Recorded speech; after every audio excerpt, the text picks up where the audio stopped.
దసరా శరన్నవరాత్రి ఉత్సవాల సందర్భంగా విజయవాడ ఇంద్రకీలాదిలో శ్రీ మహాలక్ష్మి అవతారంలో అమ్మవారు భక్తులకు దర్శనమిచ్చారు. శుక్రవారం కావడంతో ఇంద్రకీలాదికి భక్తులు భారీగా పోటెత్తారు. భక్తులకు ఎలాంటి అసౌకర్యం కలగకుండా అధికారులు ఏర్పాటు చేశారు. మరోవైపు ఆలయం మొత్తాన్ని అధికారులు పూలతో అలంకరించారు. అక్కడ విజయవాడ ఇంద్రకీలాద్రిలో అమ్మవారు శ్రీ మహాలక్ష్మి అవతారంలో భక్తులకు దర్శనమిస్తున్నారు. అక్కడ అధికారులు ఎలాంటి ఏర్పాట్లు చేశారు తదితర అంశాల గురించి మా కరెస్పాండెంట్ రాజ్ కుమార్ మరిన్ని వివరాలు అందిస్తారు. రాజ్ కుమార్,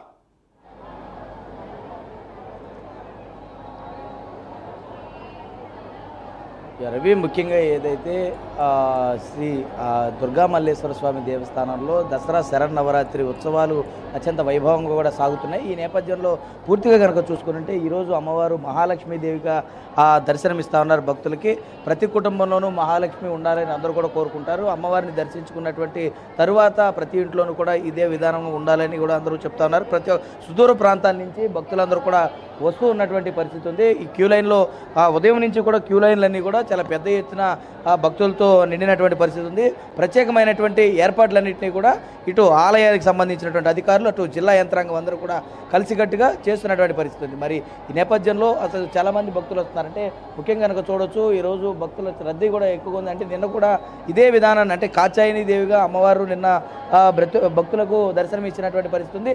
ఏదైతే మూలా నక్షత్రం రోజున అమ్మవారి దగ్గరికి భక్తులు పెద్ద సంఖ్యలో వస్తారో అదే విధానంలో నిన్న కూడా చాలా పెద్ద ఎత్తున వచ్చినటువంటి పరిస్థితి ఉంది. ప్రోటోకాల్ దర్శనాలపైన కూడా చాలా ఇబ్బందికర పరిస్థితులు ఉన్నాయి. ఎందుకంటే ప్రోటోకాల్ దర్శనానికి సంబంధించి భక్తులు, సామాన్య భక్తులు అనేక రకాల ఇబ్బందులు ఎదుర్కొంటూ వస్తుంటే ప్రోటోకాల్లో ఇటు వివిధ శాఖలకు సంబంధించినటువంటి అధికారులందరినీ కూడా కలిపి తీసుకుని వచ్చి సామాన్య భక్తులకు సమయం ఎక్కువ పడుతూ ఉందని చెప్పి వారందరూ కూడా ఇటు ఆవేదన చెందుతున్నటువంటి పరిస్థితి. మరి భక్తులకు కావాల్సినటువంటి ఏర్పాట్లు ఏ విధంగా ఉన్నాయి అంటే ఇక్కడ భక్తులు కూడా ఉన్నారు. అమ్మ చెప్పండి, అంటే ఎక్కడి నుంచి వచ్చారు, ఎలా ఉన్నాయి ఏర్పాట్లు, ఎలా ఉన్నాయి? మేము కుమ్మరిపాలెం నుంచి వచ్చినామండి. అది బాగానే ఉన్నాయండి. ప్రతి సంవత్సరం వస్తున్నాము. నిన్న దర్శనం బాగా అయింది మాకు. అమ్మవారిని దర్శించుకున్న తర్వాత ఎట్లా ఉంటుంది? రిటర్న్ పోయేటప్పుడు కష్టంగా ఉందండి. చెప్పండి మేడం, ఎట్లా ఉంది? అమ్మవారిని దర్శించుకోవడానికి వెళ్తున్నారు, ఎట్లా ఉంది? బాగుందండి, చాలా బాగుంది. అదే కొంచెం పోలీసులు ఎక్కువ ఇది చేయడం వలన కొంచెం దూరం నడవాల్సి వస్తుంది అంతే. పోలీసులు మాత్రం చాలా పెద్ద ఎత్తున ఆంక్షలు విధిస్తూ ఉన్నారు. ఇటు భక్తులు అయితే మాత్రం కొంత ఇబ్బందికర పరిస్థితులు ఎదురవుతున్నాయని కూడా వారు చెప్తా ఉన్నారు. కానీ ఇటు సమన్వయ లోపం, అటు అధికారులు ఇటు పోలీసు యంత్రాంగం ఇద్దరు కూడా సమన్వయం చేసుకోవాల్సినటువంటి అవసరం ఉంటుంది.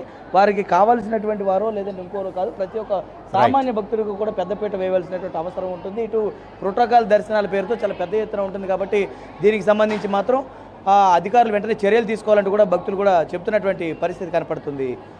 Ravi, right, thank you Raj Kumar.